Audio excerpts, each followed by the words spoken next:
Tu veux être riche, mais sans jamais perdre ton âme. Tu veux créer un empire, sans trahir qui tu es vraiment. Ce livre va te forcer à tout remettre en question. Ton rapport à l'argent, à la réussite et même à toi-même. Parce que la vérité, c'est que tant que ton business ne vibre pas avec ton essence, tu construis sur du sable. Alors reste bien jusqu'au bout, parce qu'après avoir entendu ça, tu ne verras plus jamais la réussite de la même façon.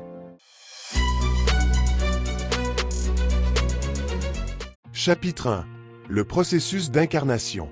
Avant de naître, notre âme a choisi un plan, une mission, une expérience à vivre ici, dans ce monde concret. Rien n'est hasard, ni les épreuves, ni les talents, ni même les gens que l'on croise. Tout fait partie d'un scénario écrit pour que l'on se souvienne de qui l'on est vraiment. Le processus d'incarnation, c'est ce passage du spirituel vers la matière. C'est l'âme qui descend, qui accepte de se limiter, d'oublier sa grandeur pour mieux la retrouver. Chaque être humain vient avec un potentiel immense, mais aussi avec des voiles, des blessures, des croyances, des peurs qui l'empêchent de se rappeler sa vraie puissance. Ces blocages ne sont pas des erreurs. Ils sont les outils qui forgent notre évolution. L'enfant que nous étions savait déjà. Mais en grandissant, on s'est adapté. On a voulu plaire, on a voulu être normal, et on a perdu le lien avec notre essence. Le corps, lui, se souvient. Il manifeste les déséquilibres. Il nous parle à travers les émotions, les tensions, les échecs répétés. Ce que la vie nous renvoie, c'est toujours une invitation à revenir vers soi, à réaligner le spirituel et le matériel. S'incarner pleinement, c'est oser redevenir soi. C'est comprendre que la réussite n'est pas qu'une question d'effort ou de stratégie, mais d'alignement. Quand tu es en cohérence avec ton âme, tout ce que tu entreprends prend une autre dimension. Tu n'attires plus par besoin, mais par vibration. Tu ne cours plus après la réussite, elle vient à toi. Et c'est là que commence le vrai voyage. Pas celui du paraître ou de la performance. Celui du souvenir. Le souvenir de ce que ton âme a toujours su. Tu n'es pas ici pour survivre, tu es ici pour te révéler. Chapitre 2. Les blessures de l'âme. Derrière chaque peur, chaque colère, chaque sentiment d'injustice, il y a une blessure. Pas celle du corps, mais celle de l'âme. Ces blessures sont les cicatrices invisibles de nos expériences passées. Les empreintes laissées par les moments où l'amour, la reconnaissance ou la sécurité nous ont manqué. Et sans qu'on s'en rende compte, elles dirigent nos pensées, nos choix, notre façon de vivre. Grégory Viva explique que l'âme, en s'incarnant, choisit certaines blessures à traverser. Non pas comme un châtiment, mais comme un chemin d'évolution.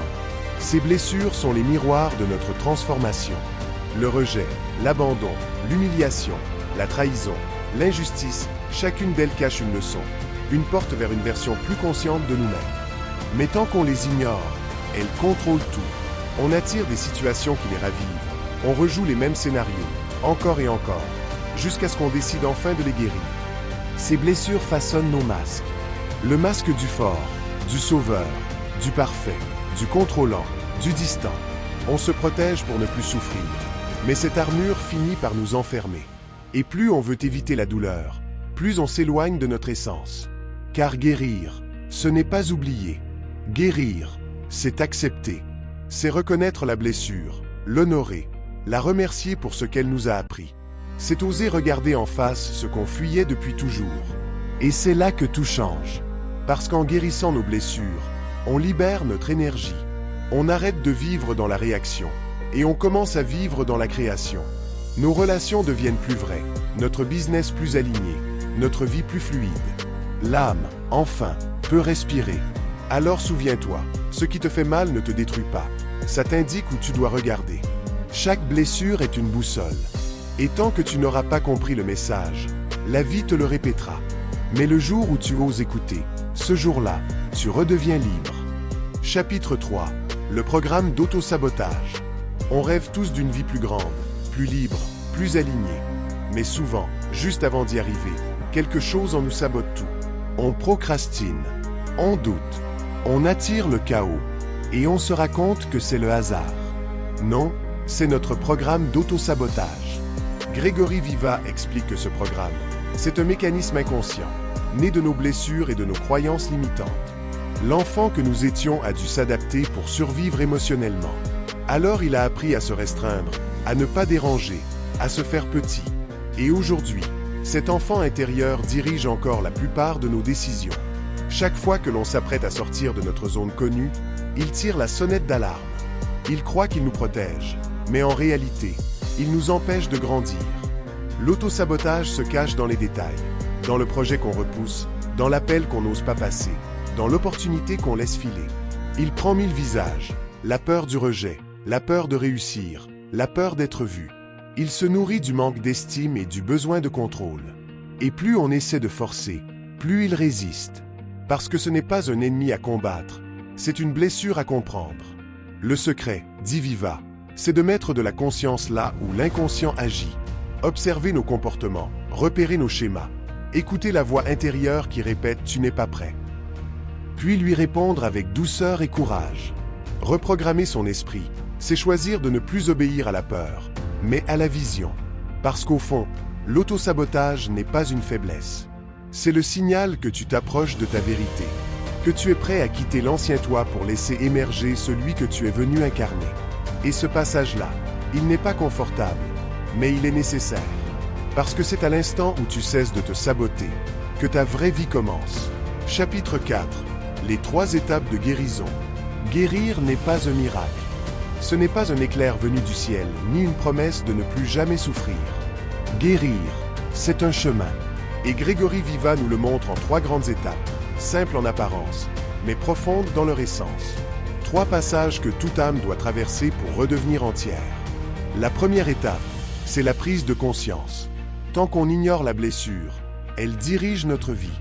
On répète les mêmes histoires, les mêmes relations, les mêmes échecs. La guérison commence le jour où l'on ose regarder en face ce qui fait mal, où l'on admet que la douleur n'est pas une ennemie, mais un message. Prendre conscience, c'est rallumer la lumière dans une pièce restée trop longtemps dans l'ombre. La deuxième étape, c'est l'acceptation. C'est le moment le plus difficile, parce qu'il ne s'agit plus de comprendre, mais de ressentir. Laisser sortir ce qu'on a toujours retenu. Pleurer, trembler, crier parfois. Accepter, c'est cesser de juger la souffrance. C'est lui offrir un espace, comme on tend la main à un enfant blessé. Tant qu'on lutte contre la douleur, on la nourrit. Quand on l'accueille, elle se transforme. La troisième étape, c'est la transmutation. C'est le passage de la blessure en force, de la peur en courage, de la honte en compassion. Une fois la blessure reconnue et acceptée, elle devient un moteur d'évolution. C'est à ce stade que l'on cesse de subir sa vie pour commencer à la créer. L'énergie qui servait à se protéger devient l'énergie qui propulse. L'âme retrouve son pouvoir. Guérir, ce n'est pas redevenir l'ancien soi. C'est devenir plus vrai, plus conscient, plus libre. Parce qu'au fond, la guérison n'efface pas les cicatrices. Elle les rend sacrées. Chaque blessure guérie devient un phare pour les autres. Et quand tu comprends ça, tu réalises que tout ce que tu as traversé avait un sens, celui de te ramener vers ta lumière. Chapitre 5. Les conséquences de nos blessures sur notre entreprise. Nos blessures ne s'arrêtent pas à notre enfance. Elles s'invitent dans nos décisions, nos relations, et jusque dans notre entreprise. Grégory Viva nous montre que ce que nous n'avons pas guéri à l'intérieur, nous le reproduisons à l'extérieur. Et dans le monde du business, ces blessures dictent nos choix, souvent sans qu'on s'en rende compte. Celui qui porte la blessure du rejet aura peur de se montrer. Il hésitera à vendre, à se mettre en avant, à assumer sa valeur. Il préférera rester invisible plutôt que de risquer un non. Celui qui a vécu l'abandon cherchera sans cesse à plaire. Il donnera trop. Il s'épuisera à satisfaire tout le monde, oubliant ses propres limites. Celui qui porte la trahison aura du mal à faire confiance, à déléguer, à s'associer. Il voudra tout contrôler, au point d'étouffer sa croissance. Et la blessure d'injustice, elle, pousse à la perfection, à vouloir tout prouver, tout maîtriser, jusqu'à s'épuiser. Nos blessures créent donc des entreprises à leur image, fragiles, dépendantes, désalignées. On attire des clients qui rejouent nos drames intérieurs, des partenaires qui reflètent nos doutes, des situations qui testent nos limites. Le business devient un miroir. Ce qu'on vit dans notre activité n'est jamais un hasard. C'est la projection directe de ce qu'on porte encore en soi. Mais Viva ne s'arrête pas au constat. Il nous invite à utiliser l'entreprise comme un terrain d'évolution spirituelle. À chaque fois qu'une émotion surgit, frustration, peur, Colère, c'est une opportunité de guérir un morceau de nous. Le business devient un outil de conscience. Plus tu guéris, plus ton entreprise s'aligne. Plus tu t'aimes, plus elle prospère. Parce qu'une entreprise, au fond, n'est qu'une extension de ton âme. Elle parle ton langage intérieur. Si tu veux qu'elle grandisse, tu dois t'autoriser à guérir, à lâcher le contrôle, à te pardonner, à reconnaître ta valeur. Le succès extérieur n'est qu'un reflet du succès intérieur. Et le jour où tu comprends cela, tu cesses de courir après la réussite pour commencer à incarner ta mission. Chapitre 6. La quête de l'abondance. L'abondance.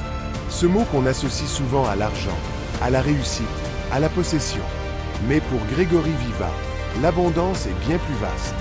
C'est un état d'être, un flux, une énergie qui circule quand on s'aligne avec la vie. Et tant qu'on la cherche à l'extérieur, on reste dans le manque.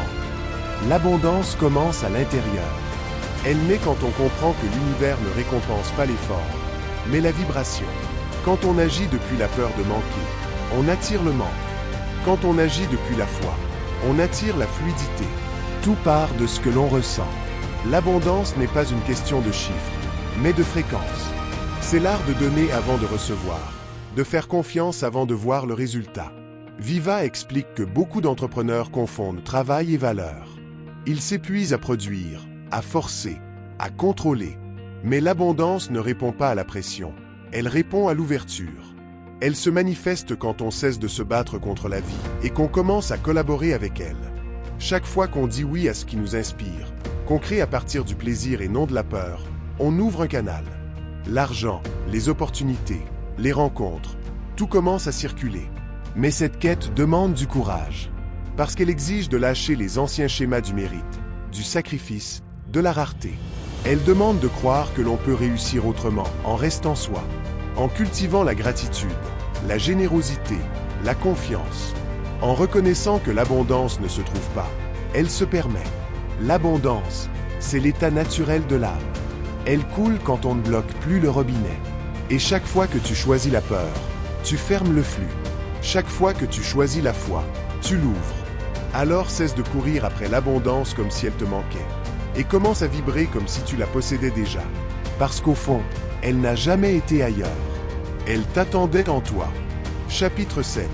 Attirer l'abondance dans son entreprise. Attirer l'abondance dans son entreprise, ce n'est pas une question de stratégie. C'est une question d'énergie. Grégory Viva nous rappelle que notre entreprise vibre à la fréquence de ce que nous émettons. Elle est le prolongement direct de notre état intérieur. Si nous vibrons la peur, elle attire le manque. Si nous vibrons la confiance, elle attire l'expansion. Beaucoup d'entrepreneurs cherchent à faire grandir leur activité en multipliant les actions. Plus de publications, plus d'offres, plus de travail.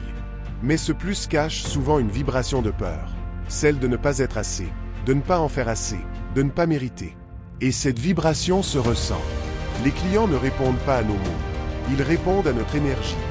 L'abondance ne se force pas, elle s'attire. Viva explique que l'entreprise devient magnétique quand elle est alignée avec l'essence de son créateur. Quand ce que tu proposes naît d'un vrai élan, d'un plaisir sincère, d'un sentiment de contribution.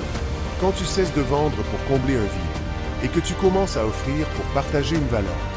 À ce moment-là, ton entreprise cesse d'être une machine à profit et devient un canal d'abondance. Attirer l'abondance, c'est aussi apprendre à recevoir. Beaucoup veulent réussir, mais ne se sentent pas dignes du succès. Ils doutent, ils culpabilisent, ils repoussent inconsciemment les opportunités.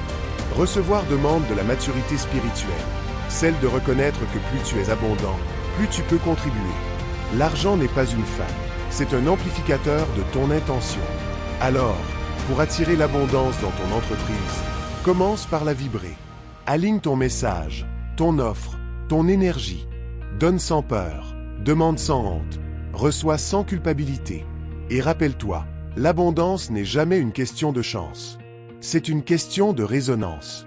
Ce que tu dégages, tu l'attires. Ce que tu incarnes, tu le crées.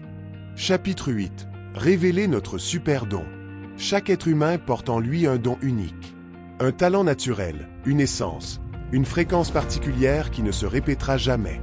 Grégory Viva appelle cela le super don, la capacité innée que ton âme a choisie pour servir le monde. Révéler ce super don, c'est bien plus qu'identifier ce qu'on fait bien. C'est se rappeler pourquoi on est ici. Depuis l'enfance, la société nous pousse à rentrer dans des cases, à devenir quelqu'un de normal, à développer des compétences utiles plutôt que de nourrir ce qui nous rend vivants. Mais le super don, lui, échappe à toute logique. Il se manifeste dans ce que tu fais sans effort, dans ce qui t'allume, dans ce que les autres ressentent en ta présence. Il est souvent si naturel que tu ne le vois même plus. Et pourtant, c'est lui qui te relie à ta mission. Viva explique que la vie entière conspire à te le révéler. Les succès, les échecs, les détours, tout est là pour te ramener à ce que tu es venu exprimer. Le super don n'est pas quelque chose à créer, mais à reconnaître. Il se dévoile quand tu cesses de te comparer, quand tu arrêtes de vouloir être quelqu'un d'autre. Plus tu te libères des masques, plus il émerge. Et quand il s'active, tout devient fluide. Les idées viennent, les bonnes personnes apparaissent, les synchronicités se multiplient. Mais ce don n'est pas là pour flatter ton ego. Il est là pour servir. Le super don devient puissant quand tu l'utilises pour contribuer, pour élever, pour transformer. Quand ton entreprise devient le canal de ce don, elle cesse d'être un travail et devient une mission. Tu n'as plus besoin de forcer la réussite, car tu incarnes la valeur que tu offres. Découvrir son super don, c'est se souvenir de qui on est. C'est comprendre que tu n'as pas été envoyé ici pour copier, mais pour créer, pour être une note singulière dans la symphonie du monde. Et le jour où tu joues ta propre mélodie, le monde entier s'accorde à ta vibration. Chapitre 9. Le fonctionnement du processus de création. Créer, ce n'est pas inventer à partir de rien. C'est manifester ce que l'on porte déjà en soi. Grégory Viva explique que tout commence dans l'invisible, dans l'énergie, dans la pensée, dans l'intention. Le processus de création est une loi universelle. Ce que tu ressens, tu l'attires. Ce que tu crois, tu le construis. Ce que tu vibres, tu le vis. Le processus suit toujours le même cycle. D'abord, il y a l'idée. Elle naît dans l'esprit, comme une étincelle. Cette idée vient souvent de ton âme. Elle est la traduction de ton super don dans la matière. Mais une idée seule ne suffit pas. Pour qu'elle prenne vie, il faut y croire. C'est la deuxième étape, la foi.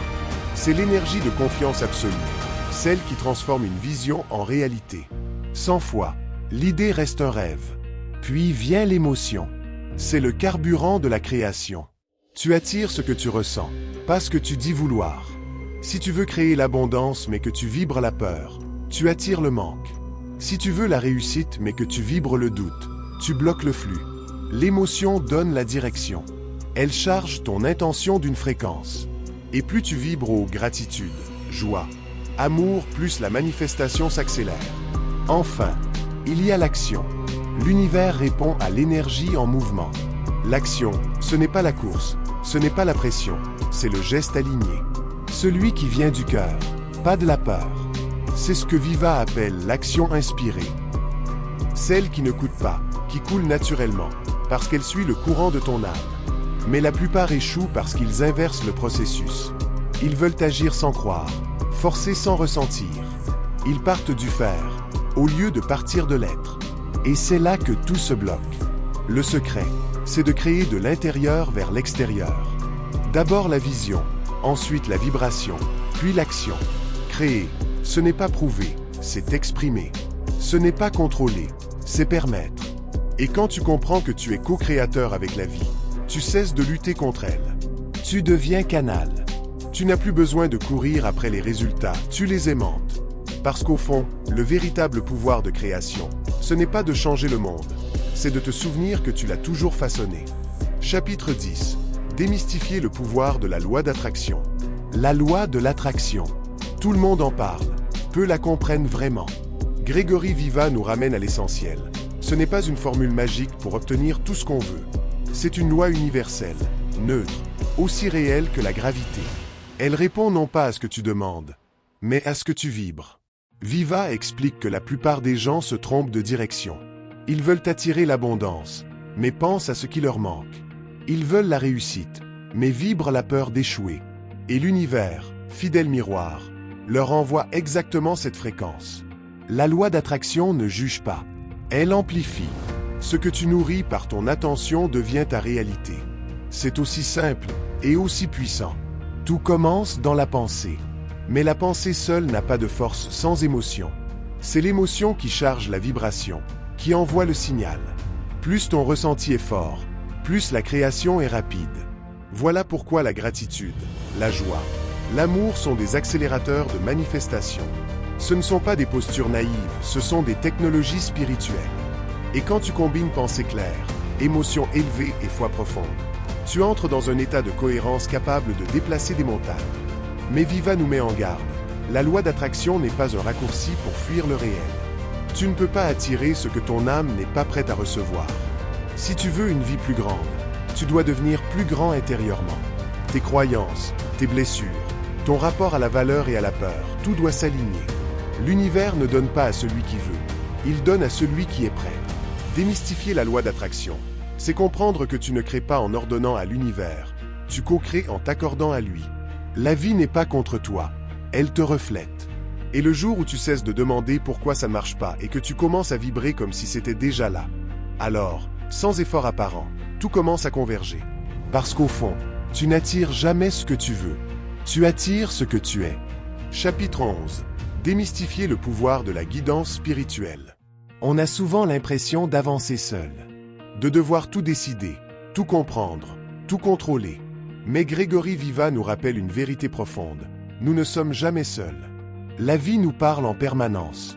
Elle nous guide. Et cette guidance spirituelle, loin d'être un concept mystique, est une force concrète, précise, qui agit à chaque instant pour nous ramener sur notre chemin. La guidance, c'est cette petite voix intérieure qui murmure quand tout s'agite. Celle qui ne crie jamais, mais qui sait toujours. C'est l'intuition, cette sensation claire et calme qui te dit c'est là, sans pouvoir l'expliquer. Viva explique que cette guidance vient de ton âme, mais aussi des plans invisibles. Guide, synchronicité, signes, coïncidence. Le problème, ce n'est pas qu'elle ne parle pas, c'est que nous ne savons plus écouter. Nous vivons dans le bruit, dans la précipitation, dans la peur. Et la peur brouille le signal. Apprendre à recevoir la guidance, c'est d'abord apprendre à se taire à l'intérieur. C'est créer le silence pour entendre ce qui est déjà là. Plus tu apaises ton mental, plus la guidance devient claire. Elle se manifeste dans une phrase qu'on te dit au bon moment, dans un livre que tu ouvres par hasard, dans une rencontre qui semble improbable. Ce n'est pas du hasard, c'est le langage de l'univers. Et plus tu fais confiance, plus les signes s'enchaînent. Mais suivre la guidance demande du courage, parce qu'elle ne suit pas toujours la logique.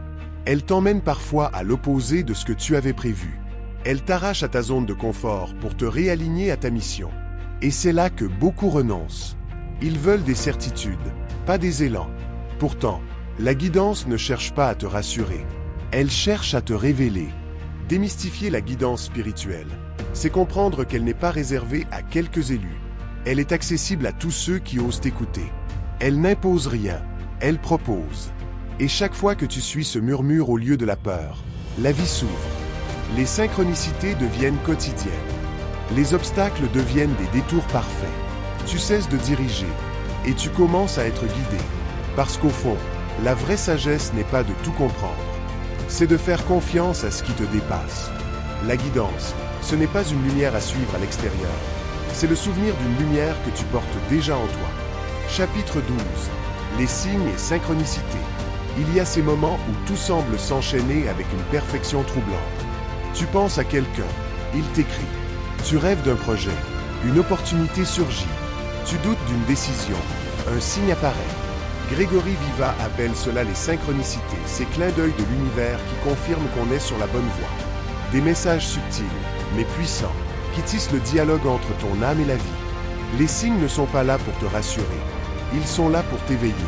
Ils ne tombent pas du ciel par hasard. Ils apparaissent quand ta vibration s'accorde avec une direction précise. L'univers te parle à travers ce que tu perçois. Il utilise les symboles, les chiffres, les rencontres, les événements inattendus. Et plus tu développes ta conscience, plus tu reconnais le langage. Les synchronicités deviennent des phares dans le brouillard, te rappelant que tu n'avances pas seul, que tout a un sens. Mais Viva nous met en garde. Il ne faut pas confondre guidance et dépendance. Les signes ne décident pas pour toi. Ils confirment ce que ton âme sait déjà. Chercher des signes à tout prix, c'est retomber dans le contrôle. C'est vouloir que l'univers fasse le travail à ta place. Le vrai discernement, c'est d'écouter sans s'attacher, de recevoir le message sans vouloir en faire une preuve. La foi n'a pas besoin de garantie. Les synchronicités se multiplient quand tu es aligné. Parce que dans cet état, tu vibres sur la même fréquence que ton chemin. Tout devient plus fluide, plus rapide, plus évident. Ce n'est pas que la vie change, c'est toi qui changes de plan de lecture. Tu passes du hasard à la précision, du chaos à la symphonie. Et quand tu apprends à reconnaître ces signes, tu redécouvres la magie de la vie. Tu comprends que chaque rencontre, chaque détour, chaque retard porte un message. L'univers n'est pas muet, il orchestre ta croissance avec une exactitude parfaite. Il t'envoie les expériences dont tu as besoin, pas celles que tu veux. Alors regarde, écoute, ressens. Parce que les synchronicités ne sont pas des miracles à attendre. Elles sont la preuve que le miracle est déjà en marche. Chapitre 13. Percer le secret de sa mission de vie. Pourquoi suis-je ici? Quelle est ma place? Ma raison d'être? Ce sont les questions les plus anciennes, les plus puissantes, les plus inconfortables aussi. Grégory Viva explique que tant qu'on n'a pas trouvé sa mission de vie, on cherche sans fin. On court après des objectifs, de l'argent, de la reconnaissance, sans jamais combler ce vide intérieur. Parce qu'au fond, ce vide n'est pas un manque, c'est un appel. L'appel de l'âme à se souvenir de ce qu'elle est venue accomplir. Ta mission de vie n'est pas un métier. Ce n'est pas un rôle figé ni une étiquette à coller sur une carte de visite. C'est une vibration, une direction, un fil conducteur. C'est l'expression unique de ton âme à travers la matière. Et souvent, tu la touches déjà sans le savoir. Elle se cache dans ce que tu fais naturellement, dans ce qui t'anime, dans ce que tu pourrais faire des heures sans voir le temps passer. Elle vit dans tes élans les plus sincères et tes douleurs les plus profondes. Parce que la mission se révèle souvent là où tu as souffert, là où tu as appris, là où tu peux maintenant transmettre. Viva explique que percer le secret de sa mission, c'est d'abord enlever les couches, les attentes, les conditionnements, les il faut et les je dois. Tant que tu cherches ta mission avec ton mental, tu passes à côté. Elle ne s'analyse pas, elle se ressent. C'est une reconnaissance intérieure, pas une déduction logique. Tu le sais quand tu la trouves, parce que tout devient cohérent. Tes talents, tes valeurs, tes désirs, tout s'aligne. Mais découvrir sa mission ne suffit pas. Il faut oser l'incarner, l'assumer. La mission n'est pas un idéal spirituel, c'est une responsabilité. Elle demande du courage, parce qu'elle t'oblige à te montrer, à sortir du confort, à servir plus grand que toi. Et c'est justement là que la vie t'accompagne. Quand tu dis oui à ta mission, les synchronicités se multiplient, les obstacles deviennent des tremplins. Tu n'as plus besoin de forcer, tu deviens canal. Percer le secret de sa mission de vie, c'est comprendre que tu n'es pas venu ici pour réussir. Tu es venu pour rayonner, pour offrir ce que toi seul peux offrir, pour transformer ton histoire en lumière. Et le jour où tu marches dans cette direction, tout le reste, l'abondance, la reconnaissance, la paix devient une conséquence naturelle. Parce qu'à ce moment-là, tu n'es plus en train de chercher ta voie, tu es en train de la vivre. Chapitre 14. Avoir un business aligné avec sa mission de vie. Avoir un business aligné avec sa mission de vie, c'est l'équilibre parfait entre le sens et la réussite. Grégory Viva explique que tant que ton entreprise n'est qu'un outil pour gagner ta vie, elle te vide. Mais quand elle devient le prolongement de ton âme, elle te nourrit. Elle ne sert plus seulement à vendre, elle sert à transmettre. Et c'est à ce moment-là que la magie opère. Ton activité cesse d'être une lutte, pour devenir une évidence. Créer un business aligné, c'est d'abord comprendre que ton entreprise n'a pas besoin d'être grande, elle doit être juste. Juste pour toi, juste pour ce que tu veux incarner. Tu n'as pas à copier les modèles des autres. Tu as à créer un écosystème où ton super don, ta mission et tes valeurs peuvent respirer. Viva le répète, ton entreprise n'est pas séparée de toi, elle est toi dans la matière. Si tu es désaligné, elle le sera aussi. Si tu es centré, elle prospérera naturellement. Mais l'alignement n'est pas un concept spirituel abstrait. C'est un travail quotidien. C'est choisir des offres qui résonnent avec ton cœur, pas juste avec le marché. C'est parler à ton audience avec authenticité, pas avec des techniques de manipulation. C'est construire des systèmes qui servent ta vision au lieu de t'enchaîner. L'alignement, c'est faire du business sans trahir ton âme. C'est refuser la peur du manque pour rester dans la vibration de contribution. Et paradoxalement, c'est cet état d'intégrité qui attire la véritable abondance. Car les gens sentent l'authenticité. Ils ressentent quand un entrepreneur parle avec vérité. L'énergie d'un business aligné se propage sans effort. Elle touche, elle inspire, elle crée des connexions réelles. Viva rappelle que le client idéal n'est pas celui qu'on convainc, c'est celui qu'on attire par résonance. Avoir un business aligné avec sa mission de vie, c'est donc arrêter de courir après la réussite pour devenir la réussite. Ce n'est pas une question de faire plus, mais d'être vrai. C'est transformer ton entreprise en canal d'évolution, pour toi et pour les autres. Et quand tu atteins cet état, tu comprends que tu n'as plus besoin de séparer le spirituel du professionnel. Ton travail devient ta prière. Ton entreprise devient ton message. Et chaque jour, ton business devient une offrande vivante de ton âme au monde. Chapitre 15.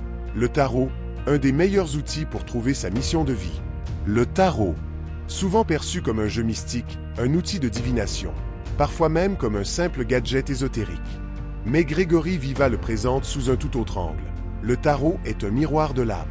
Un langage symbolique universel capable de révéler les parties cachées de notre être et de nous guider vers notre mission de vie.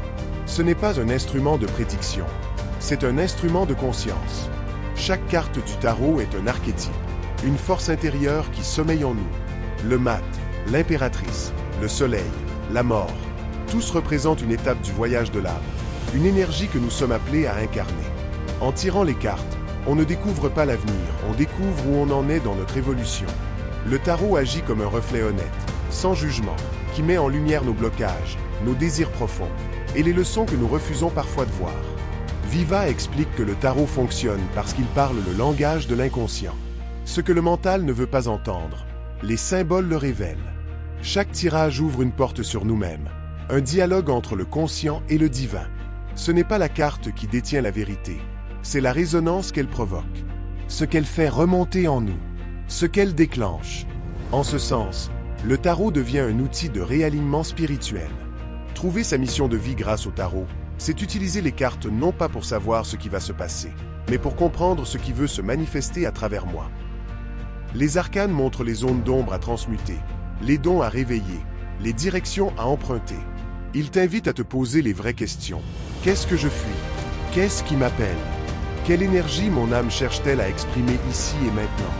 Le tarot, entre les mains d'un chercheur sincère, devient un guide puissant.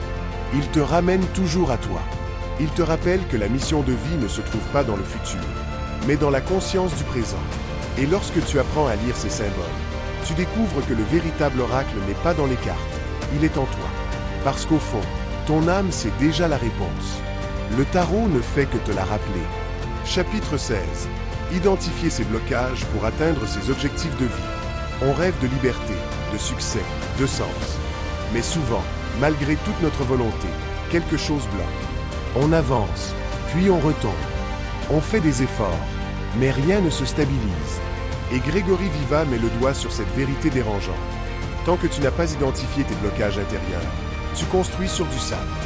Les résultats extérieurs ne peuvent pas dépasser ton niveau de conscience intérieure. Nos blocages ne sont pas des accidents. Ce sont les gardiens du seuil. Ils se dressent à chaque fois qu'on s'apprête à franchir une étape importante.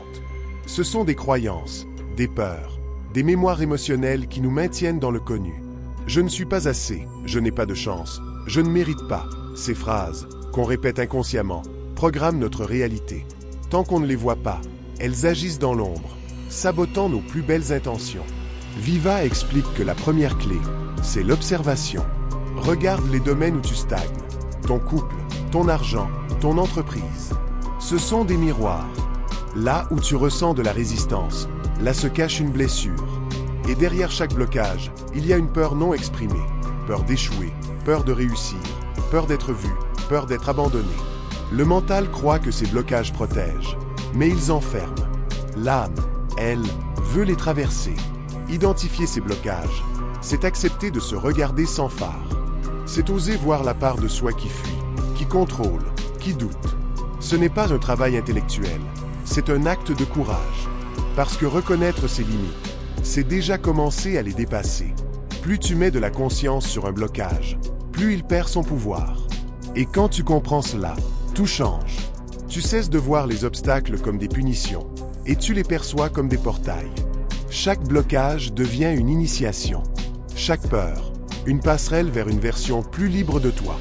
Le secret, dit Viva, n'est pas de combattre tes blocages, mais de les aimer parce qu'ils te montrent exactement ce qu'il te reste à guérir pour que ton plein potentiel s'active. Identifier ces blocages, c'est donc bien plus qu'une étape vers la réussite. C'est le fondement de toute transformation. Parce que tes objectifs de vie ne dépendent pas seulement de ce que tu fais, mais de ce que tu es prêt à libérer. Chapitre 17. Se reconnecter à soi pour créer l'abondance dans sa vie et son business. On cherche l'abondance à l'extérieur. Plus d'argent, plus de clients, plus de réussite. Mais Grégory Viva renverse la logique. L'abondance, dit-il, n'arrive pas quand tu fais plus. Elle arrive quand tu es plus. Parce que la vraie source de prospérité ne se trouve pas dans le monde extérieur, mais dans ton alignement intérieur. Se reconnecter à soi, c'est revenir au centre. C'est sortir du bruit, des comparaisons, des attentes, pour retrouver la fréquence de ton âme. Quand tu es déconnecté, tu vis à contre-courant, tu t'épuises, tu forces, tu doutes. Tu veux attirer, mais tu vibres le manque. Tu veux réussir, mais tu vibres la peur. Le résultat, c'est que ton business devient un champ de bataille au lieu d'être un champ d'expansion. Viva explique que la reconnexion passe par 3 chemins, le corps, le cœur et la conscience. Le corps, parce qu'il est le messager. Il te montre où tu bloques, où tu te contractes. Le cœur, parce qu'il est le pont entre le divin et la matière. C'est lui qui te remet en mouvement quand tout semble figé. Et la conscience, parce qu'elle te permet de voir au-delà des apparences, de comprendre que chaque événement, même douloureux, est une invitation à te réaligner. Quand tu te reconnectes à toi, tu changes de vibration.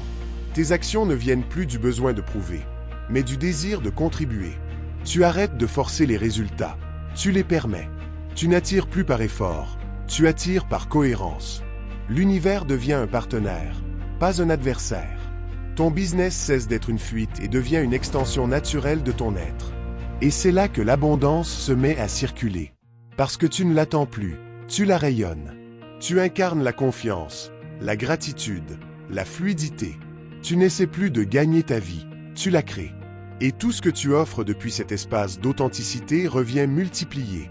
Se reconnecter à soi, c'est la clé de toute création durable. C'est comprendre que tu n'as pas besoin de courir après ce que tu veux, tu as besoin de redevenir celui qui peut le recevoir. L'abondance n'est pas une destination, c'est ton état naturel, quand tu te souviens enfin qui tu es. Chapitre 18. Tirer profit de la loi de l'attraction et de la guidance spirituelle pour obtenir des résultats magiques. La plupart des gens croient qu'attirer la réussite dépend d'un plan, d'un effort, d'une stratégie. Mais Grégory Viva montre autre chose. Quand tu combines la loi de l'attraction et la guidance spirituelle, tu entres dans un état où la vie devient ton allié. Tu n'as plus besoin de tout contrôler, tu co-crées. Tu avances avec le flux, pas contre lui. Et c'est là que les résultats deviennent magiques. Tirer profit de la loi de l'attraction, c'est d'abord comprendre que tu es un émetteur permanent. Chaque pensée, chaque émotion, chaque mot crée une vibration. Cette vibration attire à toi ce qui lui ressemble. Si tu vibres la peur, tu attires les situations qui la confirment. Si tu vibres la confiance, tu ouvres la porte à l'abondance. La clé, c'est donc d'élever ta fréquence, non pas par des affirmations creuses, mais en vivant en cohérence avec ce que tu veux manifester. Mais la loi de l'attraction, seule, ne suffit pas. Elle agit comme une boussole, mais sans la guidance spirituelle, tu risques de tourner en rond. La guidance, c'est la voix de ton âme, ce fil invisible qui te montre le bon timing, la bonne direction, les bons alliés. Elle te parle à travers les intuitions, les synchronicités, les élans soudains. C'est elle qui te souffle quand agir, quand patienter, quand lâcher. Et quand tu apprends à écouter, tout s'aligne sans effort apparent. Viva explique que la magie naît dans l'alliance de ces deux forces, l'attraction et la guidance. L'une crée le champ énergétique, l'autre t'oriente à l'intérieur. Ensemble, elles transforment ta vie en un jeu d'équilibre entre intention et abandon. Tu poses ton désir avec clarté, tu vibres avec conviction, puis tu lâches le contrôle et tu laisses la vie orchestrer. L'univers aime la clarté, mais il adore la confiance. Tirer profit de ces lois, c'est donc apprendre à danser avec la vie, à émettre, puis à recevoir, à agir, puis à écouter. C'est un art subtil où la foi devient ton moteur. Et quand tu vibres en alignement, la réalité se met à répondre comme un écho parfait. Les bonnes rencontres, les opportunités, les synchronicités affluent. Alors oui, les résultats paraissent magiques. mais ils ne le sont pas. Ils sont logiques dans un monde où tout est vibration. Le miracle, ce n'est pas ce qui arrive. C'est l'état dans lequel tu vis quand tu te souviens que tu n'as jamais été seul. Parce qu'à ce moment-là, ce n'est plus toi qui fais confiance à la vie. C'est la vie qui commence à te faire confiance. Chapitre 19. La mission de vie. La mission de vie. Ces trois mots résonnent comme une promesse et une responsabilité. Grégory Viva dit que chacun de nous est venu sur Terre avec un rôle précis à jouer, une contribution unique à offrir. Ce n'est pas une simple quête spirituelle, c'est le cœur même de notre incarnation. Tant que tu ignores ta mission, tu te sens perdu, vide, en décalage. Mais dès que tu la reconnais, tout prend sens. La mission de vie, ce n'est pas une tâche à accomplir, c'est une vibration à incarner. Ce n'est pas quelque chose que tu cherches à l'extérieur, mais quelque chose que tu redécouvres à l'intérieur. Elle s'exprime à travers ton super don, ton histoire, tes élans les plus profonds. Ce que tu fais n'est qu'un moyen, ce qui compte, c'est l'énergie avec laquelle tu le fais. Tu peux être entrepreneur, enseignant, artisan ou guérisseur. Si ton intention est juste, tu es déjà en train d'accomplir ta mission. Viva explique que ta mission se manifeste quand ton ego s'efface pour laisser parler ton âme. Tant que tu veux prouver, contrôler, forcer, tu restes dans le faire. Mais quand tu entres dans l'être, la vie t'utilise comme un canal. Elle t'envoie là où ta présence a un impact. Les synchronicités se multiplient, les bonnes personnes apparaissent, les opportunités s'ouvrent. La mission de vie n'a rien de mystique. Elle est la forme naturelle que prend ta vie quand tu vis en alignement avec ton essence. Mais incarner sa mission demande du courage. Parce qu'elle te pousse à quitter la sécurité pour suivre la vérité. Elle t'oblige à te dépouiller du regard des autres, à affronter la peur du jugement, à dire non à ce qui n'est plus juste. C'est un chemin d'humilité et de foi. Et à chaque fois que tu dis oui à ton âme, la vie t'élève un peu plus haut. La mission de vie, c'est le point de rencontre entre ton cœur et le monde. C'est le moment où ton existence devient contribution, où tu cesses de chercher ta place, parce que tu la deviens. Et quand tu marches dans cette direction, tu découvres que le véritable succès n'est pas de tout posséder, mais de tout offrir. La mission n'est pas un but à atteindre, c'est une manière d'aimer, de servir, d'exister pleinement. Parce qu'au fond, ta vie n'a pas besoin de sens, elle est le sens. Tu veux être riche, mais tu veux aussi être en paix. Tu veux réussir, sans perdre ton âme. Et c'est là tout le paradoxe de notre époque. On court après l'abondance matérielle, tout en mourant de vide intérieur.